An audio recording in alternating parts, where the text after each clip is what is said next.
morning. It's Michelle Ansell and I'm managing partner at Douglas Jackson. And today in the Impact Room, I'm delighted to be joined by Jane Smith, who's presently the Chief People Officer at Curo Homes, former People Director at BT, and who has also held senior and global roles with large retailers, including Mothercare, Harrods and Tesco. Having spoken to Jane a couple of times, she has some fantastic stories and experiences to share and is a rare individual, being both a HR people expert but a real collaborator with operational and commercial skills to boot. So Jane, welcome. I'm really looking forward to learning more from you today. You okay? Very good, thank you, Michelle. It's interesting hearing about myself. I know we're all pretty bad at that, I think, or not bad, but it's always a bit of a shock. But so let's get into this then. So can we start with your earlier experience and the side of you that many, including myself, until recently, might not know about you, and that was your experience in a senior leadership role in South Korea, of all places, and where you were the only foreign female and younger director in a highly, what I suppose was hierarchical, male-dominated environment. So should we start there? Yes, why not? If I paint a bit of a picture, really. So I was part of a leadership team in South Korea that contained 56 directors. Wow. 54 of them were male. Wow, gosh. And in a different cut, 54 were also Korean. So basically, there was myself as non-Korean and one male non-Korean director, and there was also me as a female and one Korean female director. I was on average 15 to 20 years younger than everyone else. And then I absolutely looked very different to everyone else. So my skin colour, my hair colour, just my age is very, very different. And then I guess there's other considerations like the language. In Korea, particularly at the time that I was there, is not a country where a huge amount of travel happened into South Korea or out of South Korea. And in fact, actually, I remember looking with some of my nieces and nephews at some of their atlases or maps of the world, and it wasn't even recognised as a country in those publications. So language, Korean is a very specific language, and a lot of Koreans do not speak any other languages. I had previously worked very successfully in India, so that had brought me a level of, in hindsight, real naivety. So I had thought, or I had assumed, that the working environment between India and South Korea would have been more similar than different. And I think it's probably in some ways that naivety that meant that I got on the plane to take on the very challenging assignment. I think looking back, had understood overtly the challenges that I would have faced, I put it this way: I didn't consider the challenges that I would have faced. Therefore, it wasn't a conscious acceptance of those challenges, and it was really tough. It was a couple. So I was there for 2 years. It was a couple of my hardest years in my career, and it took me probably 5-6 years before I would sort of be able to look back at that time purely favourably, which I can do now. I've been back in the UK probably more like 10-15 years, so it's a very fond memory now, but I have to remember at the time my lived reality wasn't that. Culturally, how I think Korea works as an organisation is almost like how some of the Western countries and cultures would have worked a long time ago. Right. So, for example, women hadn't been in the Korean workforce for very long. The males that I work with would actually remember females being introduced into the Okay. workforce. Mhm. And the I guess the attitudes and the behaviours sort of corresponded with that. So it was a bit like walking back into time, but almost a time that wasn't my lived experience. It would have been the lived experience of generations before me. Fascinating, but of course it's fascinating when you're not there. When you're there, it's quite challenging, and really required me to think about myself as an individual, really consider my self leadership, and to really try different things out to adapt into a very different context. And it would be very fair to say as well, it wasn't easy for any of those other stakeholders that I worked with. They didn't understand me, they didn't understand my behaviours, my decision making, the actions that I would take, and I was very confusing to them, and my sort of my leadership, and the way that I'd go after sort of delivering outcomes was very difficult for them to process and out of their norms. So it was I would say it's challenging on all sides, really. There's a couple of things, Jane, that I really would like to ask you if you don't mind on that. So, firstly, the bit that you say when you were perhaps a little naive going into it, you hadn't really considered it. And I think, if we look at people today and if they're given an opportunity, how much maybe we do over analyze or stop ourselves from going forward for something. And I know that you've said it was difficult and it's took you all these years to look back and reflect and feel fondly about it now. So, in the same position, and for people maybe watching this who are contemplating shouldn't they do something, would you do it again? And what do you think? Do you think should we over sort of analyze a situation and sort of go for it regardless, or maybe that naivety is a good thing? Does that make sense, that question? Yeah, it does. I embraced the naivety that I had. It was very easy for me to make the decision. I think it was naivety and confidence, to be honest. So I had confidence based on a track record of success, of delivering and creating a great experience for colleagues in a country that is very different to the one in which I was brought up with, and with a set of individuals, and in a language that I didn't, or languages that I didn't understand. So I knew I could do that. Um, the and therefore that made it sort of an unquestionable decision for me.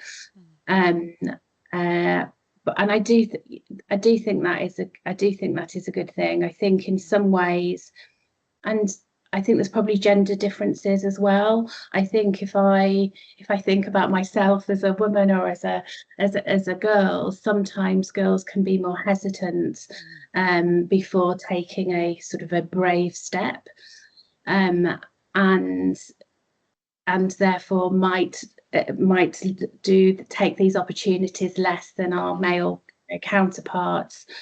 And I was actually very unusual in terms of actually, taking these assignments in more challenging circumstances that would 9 times out of 10 would have been taken by males. So I take it as it's obviously been hugely beneficial for who I am as a human being, for the life that I've been able to live, and the appreciation that I bring to my role, always. But I think that comes from a really deep-rooted desire to understand cultures, and understand people, and therefore to want to create the optimum environment for human beings to thrive in.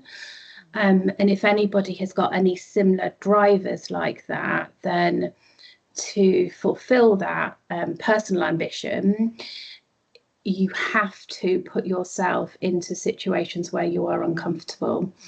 And if you don't do that, then you are unable to actually appreciate the world through anybody else's lived experience, and therefore I wouldn't be able to do.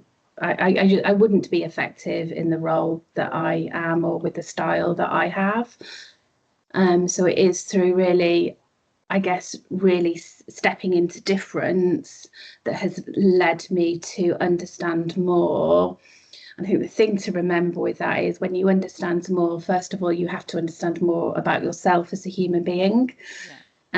Before being able to create that or similar opportunities for others. It's very much that cliche of what do you do with an oxygen, mask on an aeroplane, and you need to be able to provide that oxygen for yourself before others. Interesting, thank you. So to follow up on that then, so, not everyone may have the same resilience or adaptability as you do, and obviously demonstrated clearly in that situation.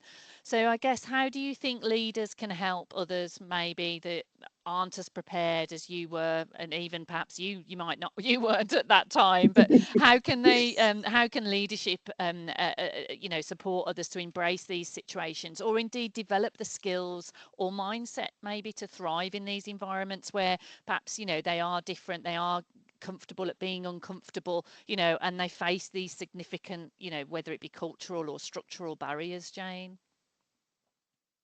Very strong views on this. And it really starts with, I guess, a really strong grounding in self-leadership. I think sort of having worked in maybe some of the smaller organisations, one of them being Curo, but also, where I joined from, the environment that I've walked into is there is sometimes an assumption that leadership is reserved to those that are actually in more senior or larger accountable positions, or maybe those that line manage others. And I think that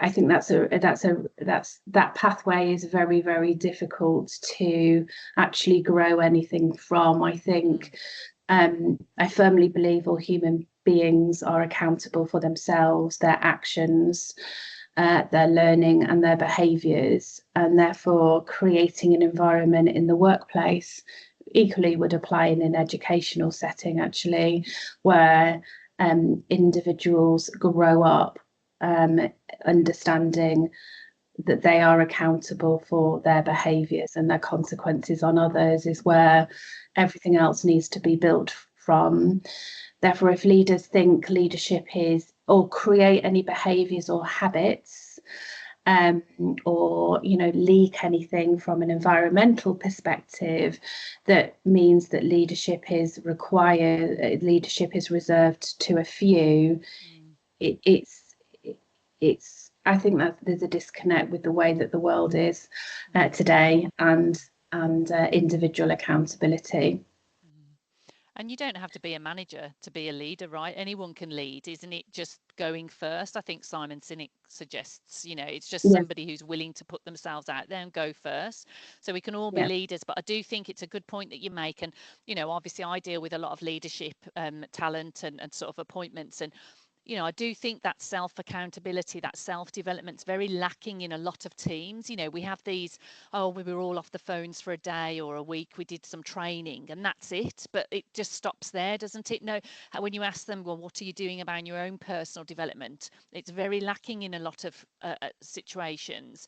So obviously you believe in your role, I guess, play a firm part in helping businesses and the teams in them be more like that, Jane. Is I take it you advocate for that, given you such strong views on it?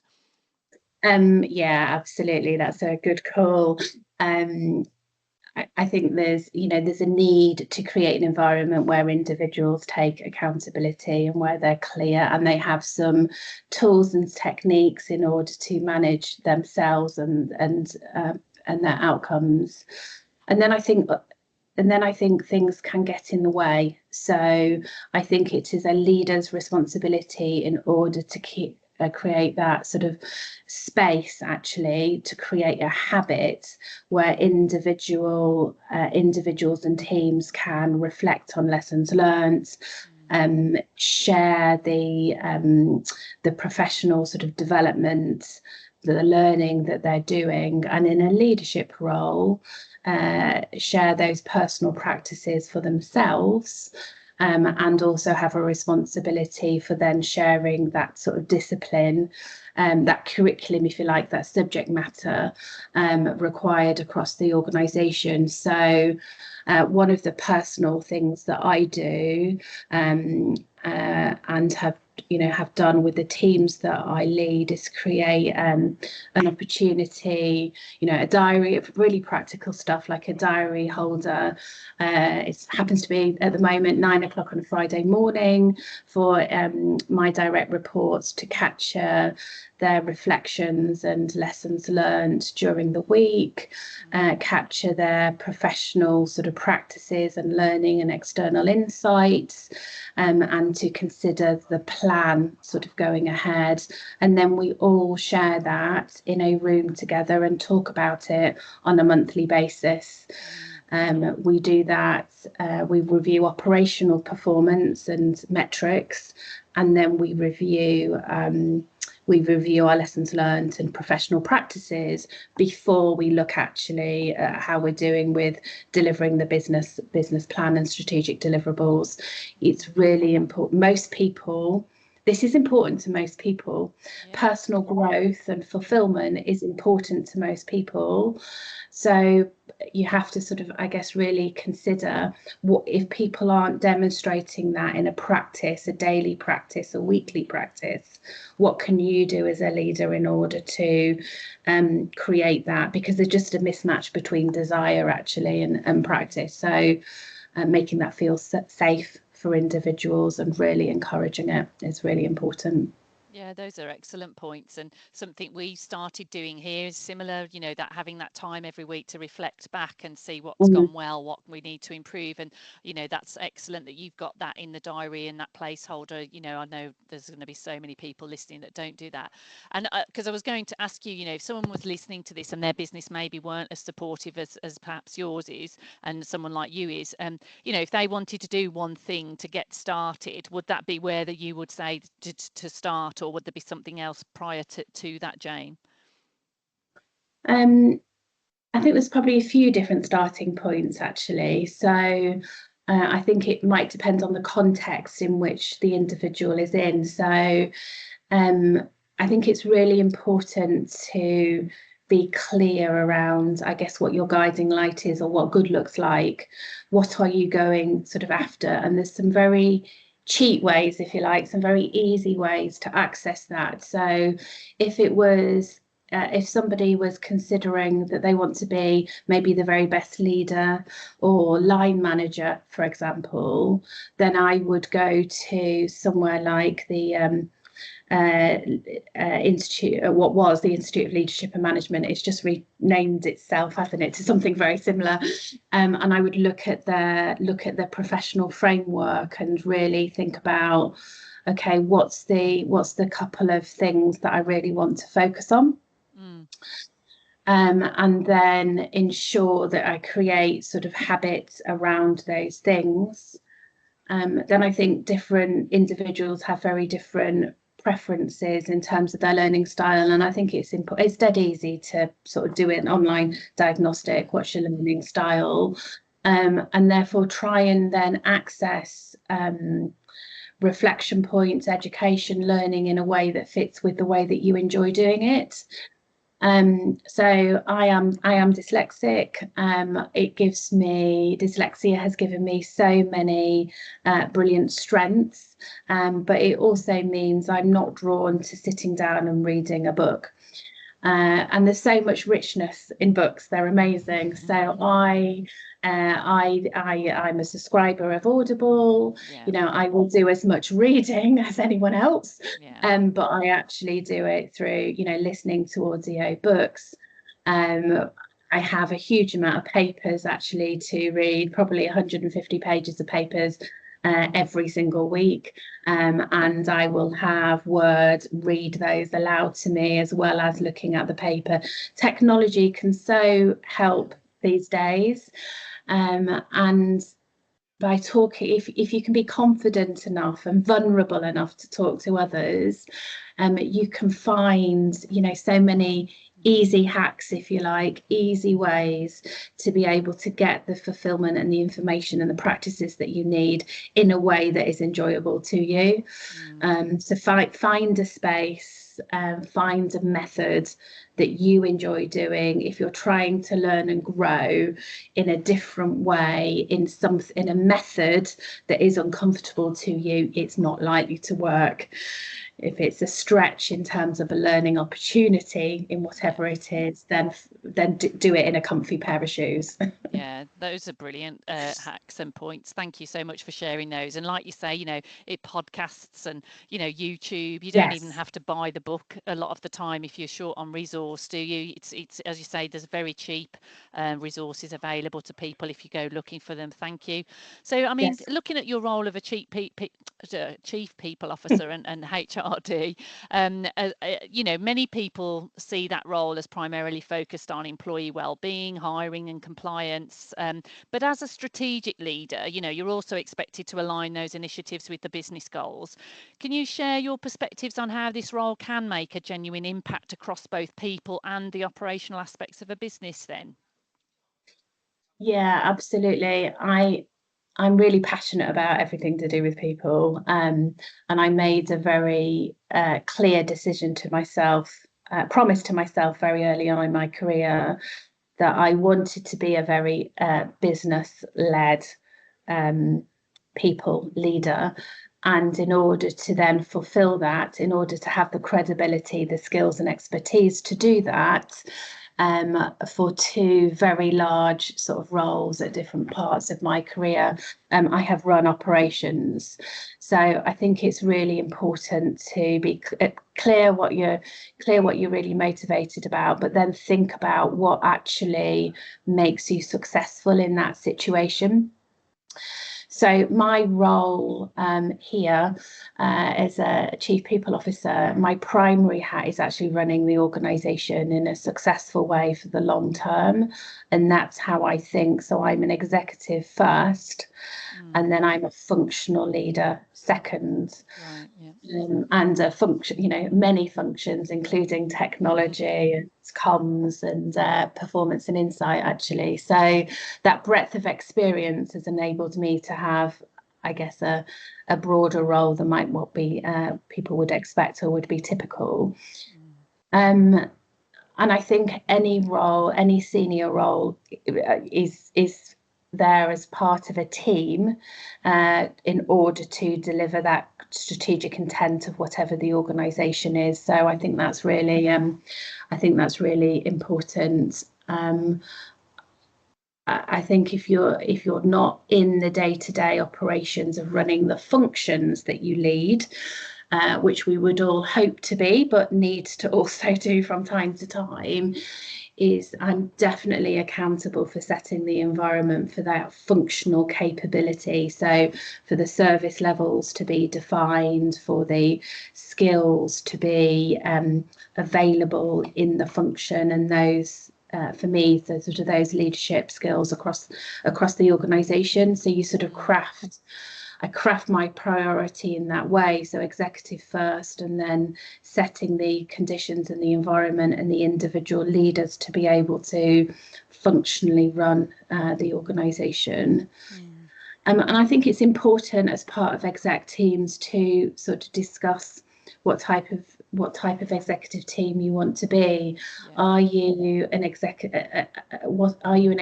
team that are individuals that are functional leaders, for example, or are you a team that collectively runs the organisation?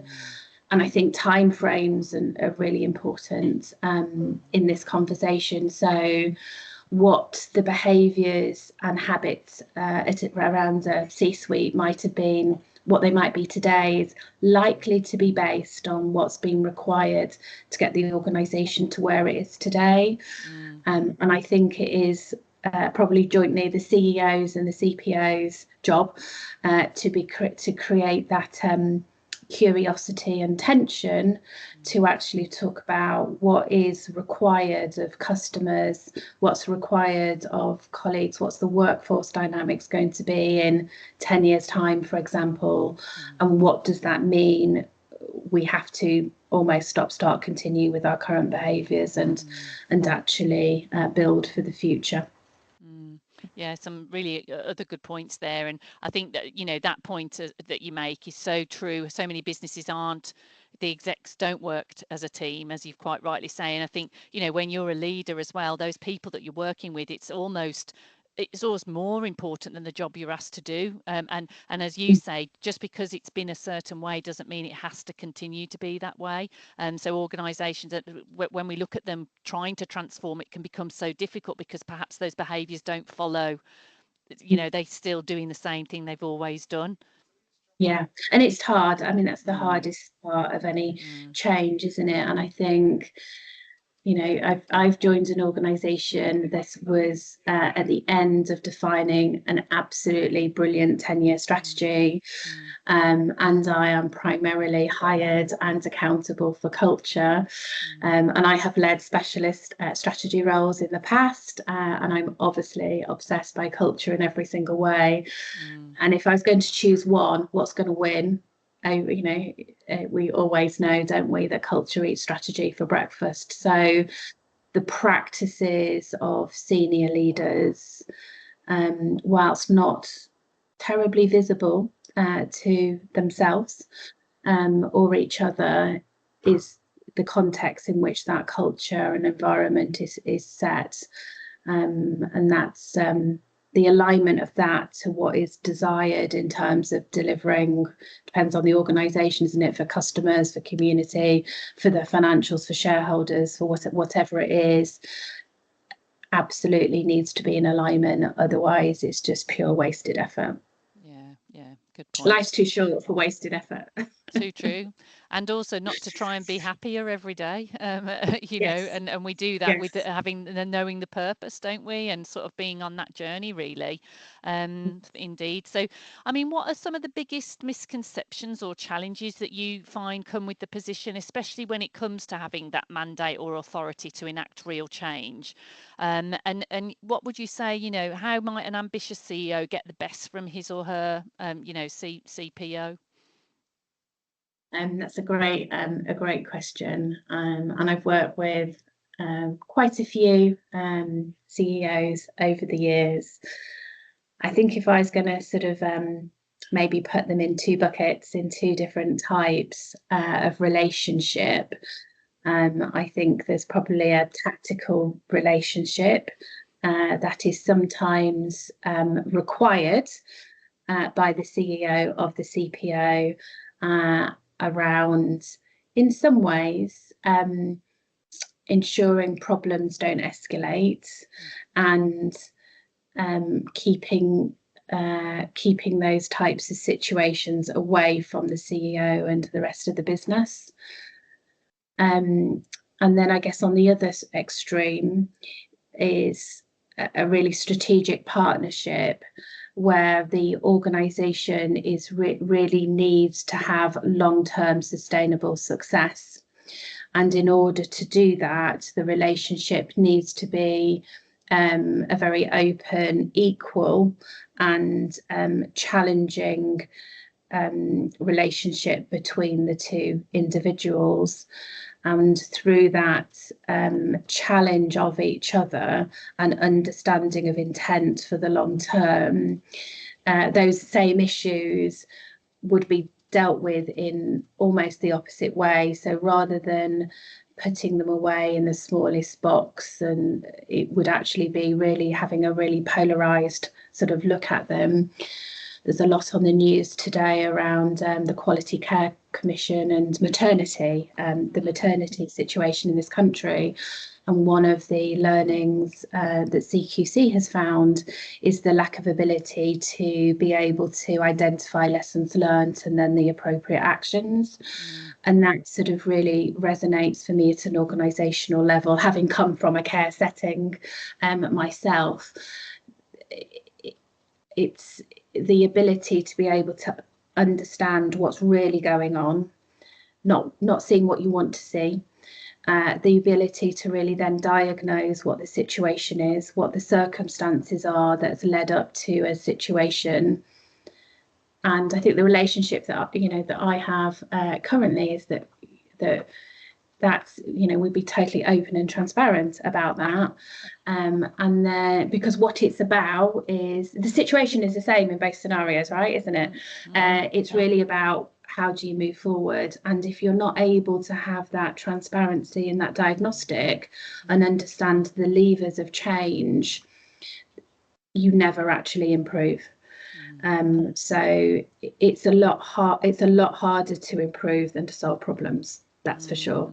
And they're the real polarized sort of ends, I think, of my experiences with the people that I've business partnered. And sometimes previous experience of CEOs has been they've expected the tactical, their personal experience, and therefore their expectations have been in that tactical sort of side of the dimension.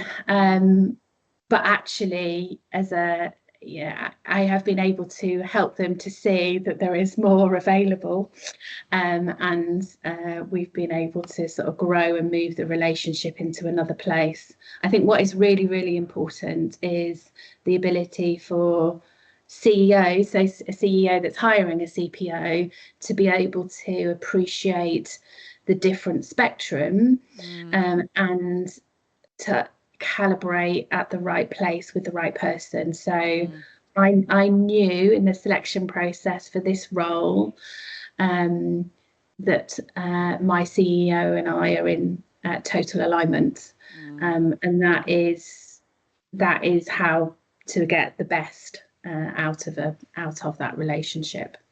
Both ways. It's very painful when it doesn't work from both perspectives, isn't it? And from an organisation. So it's really important to understand what particularly I think in the HR area, what type of HR is it? Yeah, it's so interesting. And all the time you were talking about that, I just kept saying skill and will, because, you mentioned hiring and how you were so aligned through the process, but I think, so many, whether it be for a HR or senior leadership, you've talked so much about, it's not the skills and the tactical, whilst that's important, it's the person and the approach and the culture and, all of those things, and the ability to challenge, be transparent, etc. And so many businesses are just hiring the skills alone, the previous experience, the background, aren't they? And they don't really factor in those other softer skills, those human elements as much, which are, as you quite rightly say, they're fundamental to the success, aren't they, for both parties? Otherwise, as you just said, it's just really difficult and hard for both parties, basically. Yeah, absolutely. Absolutely. I think the fact that I was hired into this role without direct sector experience is another way of showing that what the match needed to be. The match didn't need to be me understanding the nuances of the sector as I walk into an executive team. And they absolutely don't, because all of my colleagues have got a huge wealth of experience in that space. So had I got that experience, I would bring a lot less difference to the team, and not in a very valuable way, because I would only be duplicating what other people have got or what members of my team have. It's not a very good value from an organisational perspective, to be honest. But more often than not, the thinking isn't in that in that space, is it really? It's we Very need to. true. The sector is all sectors. I've worked in lots of sectors. They're all terribly difficult and nuanced, Mm, and it takes a high level of confidence, I yeah, think, for yeah, leaders, which is what it's about, isn't it? yeah, It feels like a more risky decision yes. to hire somebody from outside of the sector that the role is directly working within. The reality is 99.9% of the organisation is experienced in the sector. So Yeah, yeah. I'm not sure I personally get Yeah, it. I agree with you. I see it all the time, and as you say, it takes great confidence and courage, from a good CEO. And there's, unfortunately, not everyone is a good and top performing CEO, sadly. So, I mean, one thing I know that's really sort of a bit of a passion for you, and we've talked about job sharing as a strategy. So I know you have some thoughts on that you'd like to share on this. So do you want to sort of talk a little bit more to that point then, Jane? Yeah, absolutely. So I think there are so many individuals in work who at different life stages Mm, would like to work a different working pattern. And unfortunately, the options of those working patterns are still very rare mm, in the mm, workforce. And I think the need, society needs are sort of changing. So historically, that might have been more often than not for individuals coming back into work after maybe having a baby, or parental leave. But with aging parents and so many other societal demands, then yeah.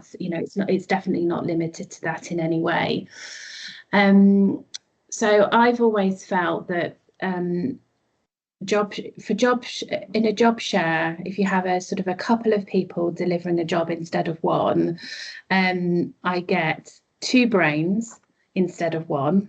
Yeah. I tend to get more hours on a weekly basis instead of Mm, one, mm, and I get probably a consistent service because they also typically may cover each other for holidays or absences. So yeah. um, it's from a business perspective, it is only an upside. Mm, It is absolutely only an upside. I think the reason why it is still very unusual is that organisations haven't they don't understand how to set the context, the environment appropriately, and also be clear around what the expectations are of individuals. So it's really important to understand when you are designing a role, whether it is if it's going to be for a job share or a job split. So just so we're all on the same page, a job share is one job completed by two people. It would be one interview process. It would be one appraisal process. It would be one before. It's one set of people routines that are applied to two individuals. right. Yeah. And or a job split where actually we say a job can be divided into two component parts and creates two part-time opportunities, which means that the roles can be sort of narrower maybe in their accountabilities or what they do. So I think it's particularly the job shares that don't really flourish in organisations Mm, because I don't think organisations really understand them, really have the toolkits in place, the sort of the set out the expectations for both the line managers and also for the individuals. mm, Um, I have experiences of having fabulous success and really high performers, some of the highest performers I've ever had in more than one organisation, who have worked in a job share mm, pattern. mm, Um, and it always means that those individuals may not know each other before they start the job share arrangement, but end up being lifelong friends and quite often,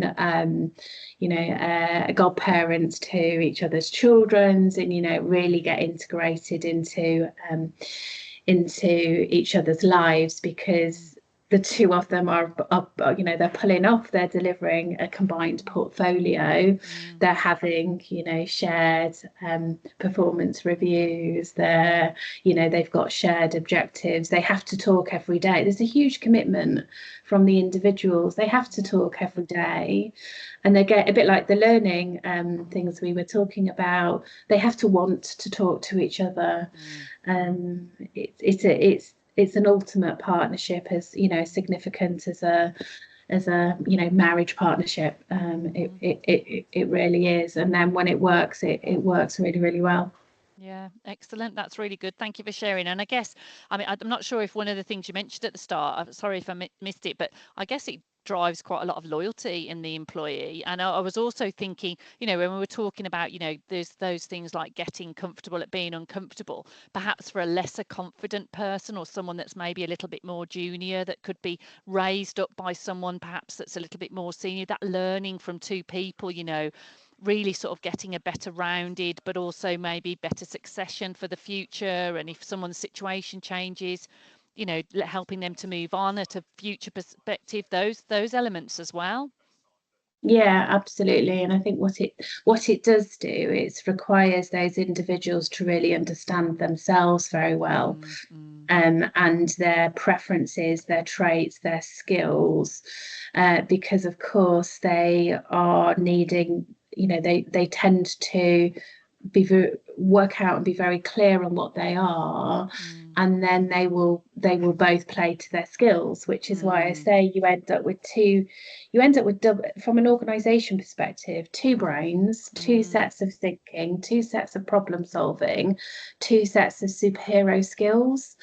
mm, um there is, to anybody who is in doubt that's listening to this, it's, if they haven't worked or if they've got a bad experience, it will be because the conditions, the environment has not been set correctly.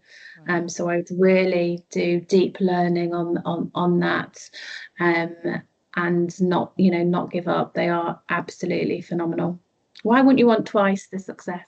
Yeah, exactly. Brilliant. Okay. So is there anything else that you'd like to talk about before we close, Jane? Um, I think we've talked about, I guess, gender and how gender sort of plays in the workplace, you know, a bit. I guess that's um, obviously needed, starting to talk about career where we started. So I think it's just, even today, in the UK, it's really important to understand different lived experiences and to not assume. So I just share one little story. It's a real story. I was staying away for an event in a hotel a few weeks ago with one of our trade colleagues, who's male. Lots of them are, and we were talking about, we were sharing our sort of thoughts around being in a hotel, and just having those types of conversations really shows the amount of difference, Mm, you know, right now, today, in this culture. So the stories that females have said to me, the views of feeling safe in a hotel room, mm, or, you know, people somehow getting duplicate keys to hotel rooms, and, mm, you know, walking in, and the response, you know, from my perspective, is not something that, you know, the guy I was traveling with has ever even thought about in his life. Not for the girls that he is a father to, or the wife that he actually, you know, the wife that he is a partner to. So these things still live every single day in yeah. society, and I would just ask everybody to be really curious and to ask around other lived experiences, and don't, you know, don't assume. Don't assume. It doesn't help. It's such a good point. I mean, I was just booking a hotel myself for an event in a few weeks, and my partner was saying, "Why don't you stay here?" And I said to him, I said, "Do you know how far that is? I've got to get to in high heels. I'll probably be on my own after an award late at night, you know." And he doesn't. They don't think about these things, you know. And I spoke. We did a DEI thing a few. It was probably a year ago now. We did some cohorts, but some of the men on there, you know, I still walk to the car park at night with my keys in my hand a certain way, which I've done since I was a child. And people don't realise that that's how we do feel. And as you say, I mean, it's not, it is everyone's lived experience is different. And I think you've made a really good point there. Thank you to sort of closing on that, Jane. Thank you. Great. Well, lovely to connect. So much good stuff in here. So thank you so much for sharing.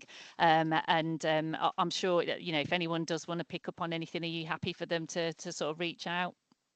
100%, yes. I'd love to talk to Fantastic. anybody around how to set up successful job shares. Brilliant. Thank you again, Jane. Thank you.